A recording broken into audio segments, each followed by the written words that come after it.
Welcome to EJB Talks, Rutgers Blaustein School experts in policy, planning, and health, where we talk with our faculty and staff experts, as well as students, about how the fields of public policy, urban planning, public health, health administration, and public and urban informatics affect your lives.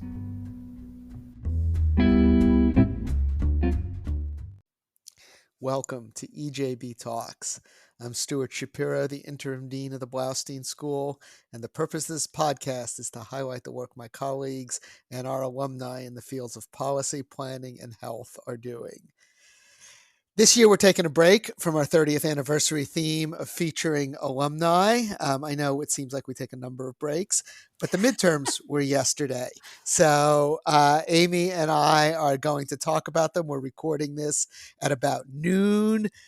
The morning after the midterm, so there's still a lot to be determined, but we wanted to get something out quickly, and there's certainly a lot to talk about. So, Amy, I'll let you take it away from there. Yeah, because, after 20 hours of you doing that yesterday, let's do some more today. That's right. We're going to roll right into it. I am curious to know what surprised you yesterday. So I guess there were very few individual results that surprised me. The polls did a really, really good job. Surprising. This has not been predicting- the case. Yeah, although people undersell that. I mean, in 2018, the polls pretty much got it right on as well. And I actually do have a theory about that. I think it's Trump running that makes it harder for the polls to get it right. Okay. But in most races the past 6-8 years, the polls have been right, except for the two biggies, 2016 and 2020 presidential races. So yeah, individual races did not surprise me. I guess the biggest surprise is the overall performance of Democrats in the House. Mm-hmm. Certainly it was within the bounds of prediction in terms of where we might be, but it was towards the upper end of that bound for the Democrats. It looks like the Republicans will control the House with a majority possibly of fewer than 10 votes. And that is, I think, better for the Democrats than most people suspected. Yeah, I saw Lindsey Graham was kind of laughing about it this morning, saying that a lot of the Trump candidates didn't do as well, and a lot of people are saying red trickle instead of red wave. So, I mean, the fact that Lindsey Graham is Lindsey Graham, but the fact that he was kind of guffawing on air this morning, I think that took a few people by surprise.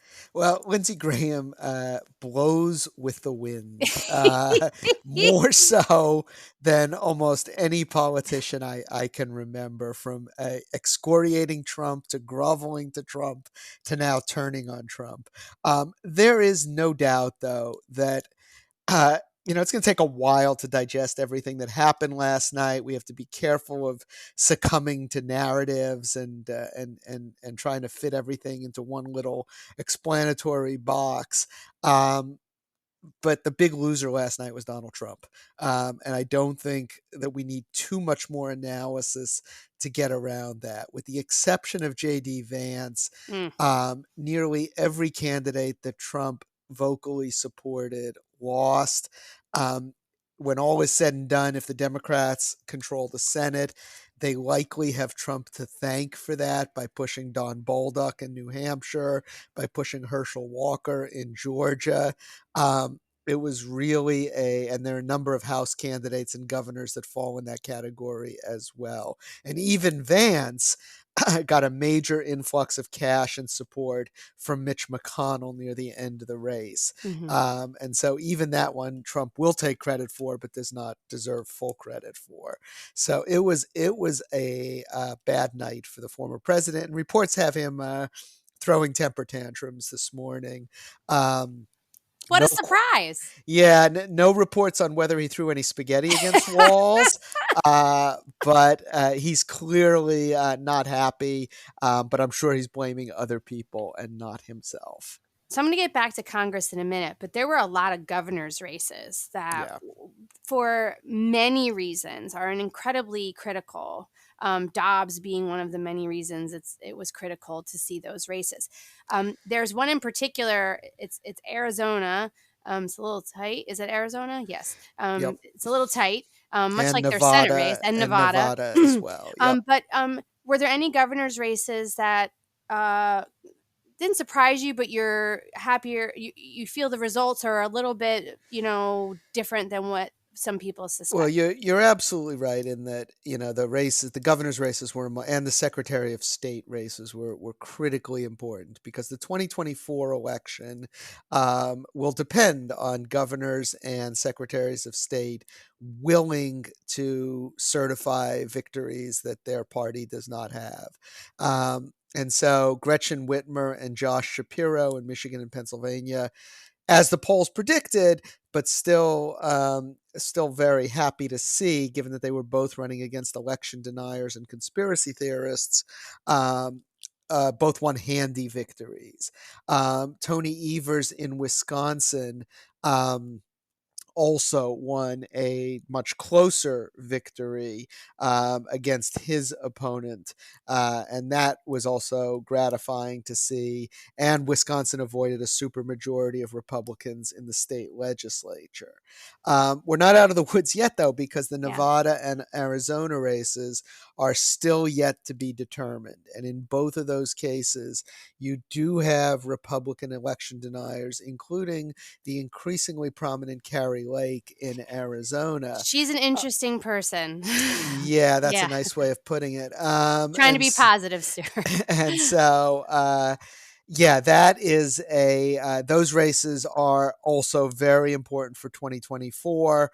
I don't know the abortion status in either of those states, so I will refrain from commenting on them. I do know that Whitmer, Shapiro, and Evers' victories will protect the right to choose in Michigan, Pennsylvania, and Wisconsin. Kentucky also, even though voted Republican, they voted to protect abortion in Yes. that state, which it's such a dichotomy. But I think that's really important to note that there are people who do separate those, and that's a huge win in Kentucky. And North Carolina, the Republicans were also denied a veto-proof majority in the legislature, which means the Democratic governor there can protect abortion rights for the next 2 years at least. And he made a Now, statement about that yesterday. yep. Yep.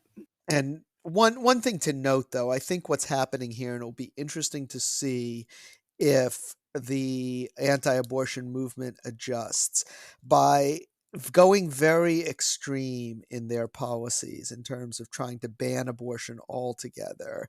They seem to, and this is probably what almost certainly what happened in Kentucky, they have alienated the voters who are generally opposed to abortion but want some exceptions, whether it's for rape or incest or health of the mother. They do want exceptions in there and may very well support significant restrictions on abortion, but will not support total bans. And we will see what happens with that in the next 2 years, especially since abortion will very much be on the ballot again in 2024. Right. And so that brings me back to Congress again. So, the House flipping to Republican, not a surprise, although great that it wasn't a humongous red wave. But now we're talking about the Senate. It's been a very tight balance anyway. Georgia will more than likely be a runoff. I'm assuming, because I don't see either candidate getting the 50% mark. So, what does that say about the Georgia race? Does that bode better or worse for a candidate if they do a runoff, or do you feel it will be just as tight as before? Well, all jokes about people having to explain to Herschel Walker what a runoff is right now aside, the runoff will be interesting, and if depending on what happens in Nevada, you and I just talked beforehand, and it looks like Ron Johnson won in Wisconsin. I expect that Mark Kelly will win in Arizona and hold that seat for the Democrats. So that means the Democrats need to win either Nevada or Georgia. Those will be the two outstanding seats as of the time, within a couple of days, we'll have those two seats left. If the Democrats win Nevada, they will have clinched a majority. And I suspect the Republicans will not fight hard for Herschel Walker in Georgia, and that Warnock will likely have an easier time there. If the Democrats lose Nevada, then the majority in the Senate is at stake in the runoff in Georgia, and I think you will see a situation quite comparable to what we saw 2 years ago in Georgia, where the entire country is focused on the runoff there. Certainly something Raphael Warnock is already familiar with since he lived through it 2 years ago. I tend to think Warnock still has the advantage for two reasons. One is that Walker will not have Brian Kemp on the ballot like he did yesterday. So people that went out to the ballot box to vote for Brian Kemp and checked Walker's name off as well may be less likely to come out now. And second, it's fairly likely that Donald Trump is going to declare for the presidency within the next week. Not Yes, yeah. certain, but fairly likely. Great. And that's going to make the Georgia runoff as much about Trump as it is about Walker. And I think that helps Warnock as well. That said, Mitch McConnell would love to be the majority leader again. He will do a great deal to help Herschel Walker in Mhm. that campaign, and it will be a tight race. It won't be a blowout, regardless of all these external factors. I think unless Nevada has already been decided. Okay. So, anything left on the table about the election that we haven't talked about yet? I mean, Yeah, I know there's I always mean, something, but there's plenty more, and like I said, we want to resist narratives. Um, Other than I do think Trump lost last night. I think President Biden comes off fairly well after last night. Midterm losses, and it may not be due to anything he did, but his midterm losses are less than those of Trump, of Obama, and of Clinton. hmm, And he definitely is going to tout that, and Democrats, I think, will realize it as well. So, to the degree that Biden needed a help in his political fortunes, he got it last night. The other big winner last night is Ron DeSantis. I was just Um, about to say because that's Trump announcing next week, and they're already starting to kind of publicly go back and forth with each other. DeSantis had a huge win. Yep. Yeah. In a night when very few Republicans had huge wins, Ron DeSantis had a huge win. Marco Rubio won in Yep. Florida.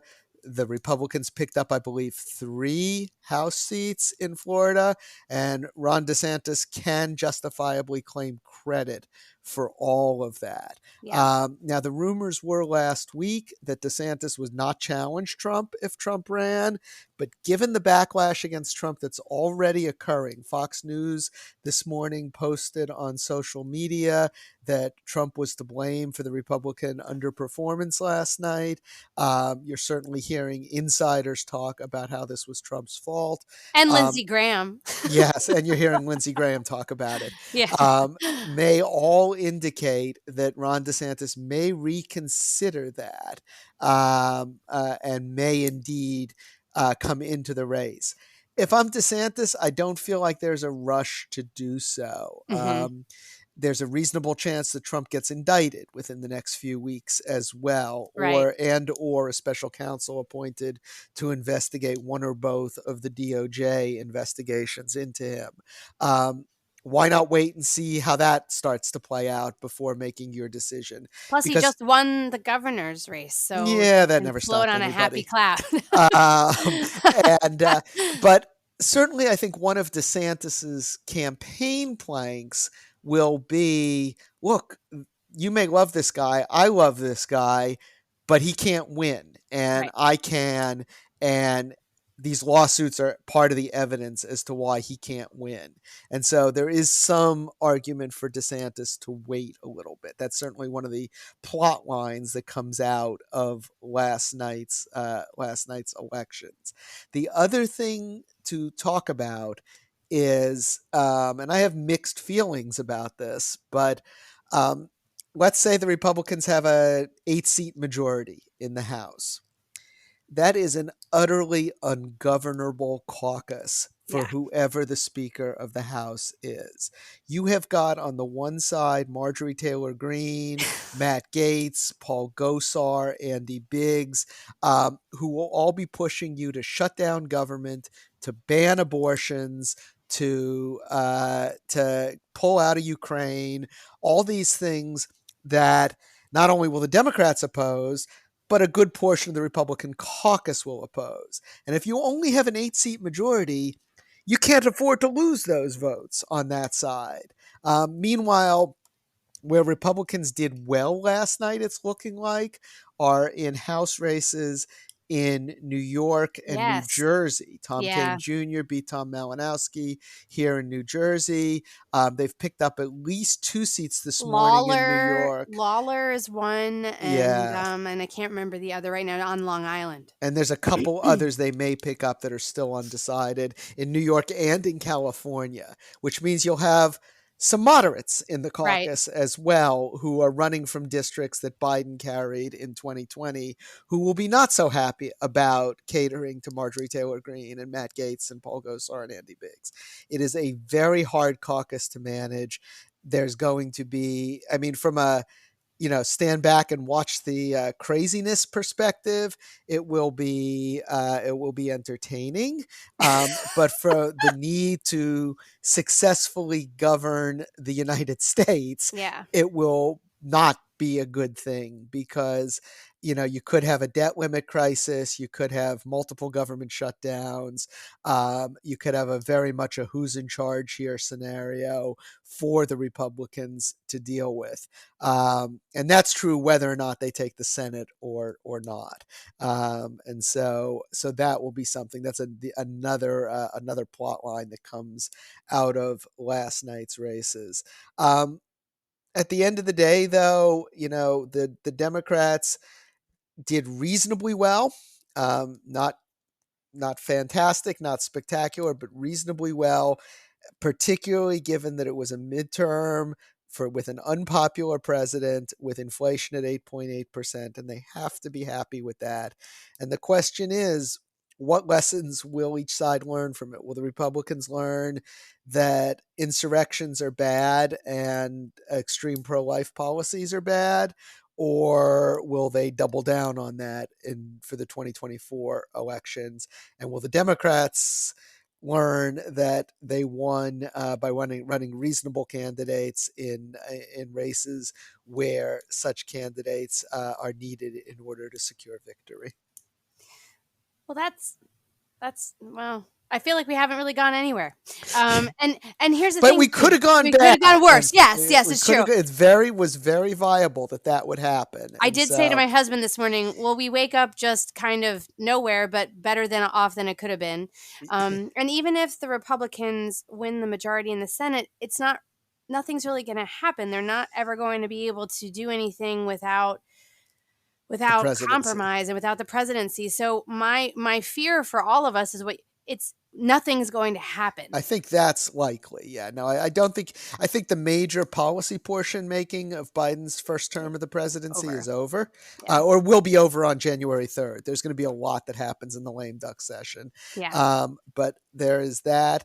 But the one thing to keep in mind with the Senate is that the Senate confirms judges, Yeah. and that's where the Democrats securing a majority is of the utmost importance to President Biden, because if Mitch McConnell is the majority leader, there will be very few judges confirmed over the next 2 years.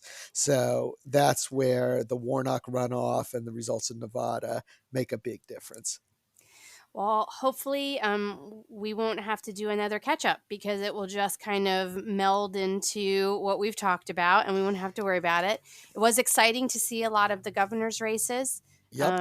And it does make you feel that people were paying attention to some things, even not in the same way we all think about it. So Yep. And it looks like, and this cannot be underestimated, Dr. Oz conceded, Tudor Dixon conceded in Michigan, Michaels conceded in Wisconsin. It looks like unless Kerry Lake, there's a problem there in Arizona. It looks like we avoided what a lot of people thought, including to some degree me, but I wasn't maybe as worried, but at least a little bit worried. The election denialism and the violence it might spur. We're not out of the woods yet. It's not over yet. But pretty much it seems like the only one who can't concede defeat is Trump, and that's a good thing. Yep. To the degree that that has not spread across the Republican Party, Even despite Boebert, yeah, even Boebert. has she Yeah. conceded? Is that I race don't know if she over? conceded, but there was a No, before and after picture of her that was very sad. the Times says that race is still at least a toss up, Yeah. given the uncounted votes. So I do. How? Yeah, no. Uh, yeah, but that was a good thing. Yeah. The lack of worry about violence and the lack of harassment of poll workers yesterday Yes. and all of those things also very good. So there were more neutral to positive. That's right. That's a big step for us. We take it. We'll take it. Well, thanks, Stuart. Thank you, Amy. Thank you for stepping onto this side of the glass and hosting and for producing. Thanks to Karen Olson for publicizing. And we will be back with our regular theme next week. We have an exciting guest lined up. Until then, stay safe.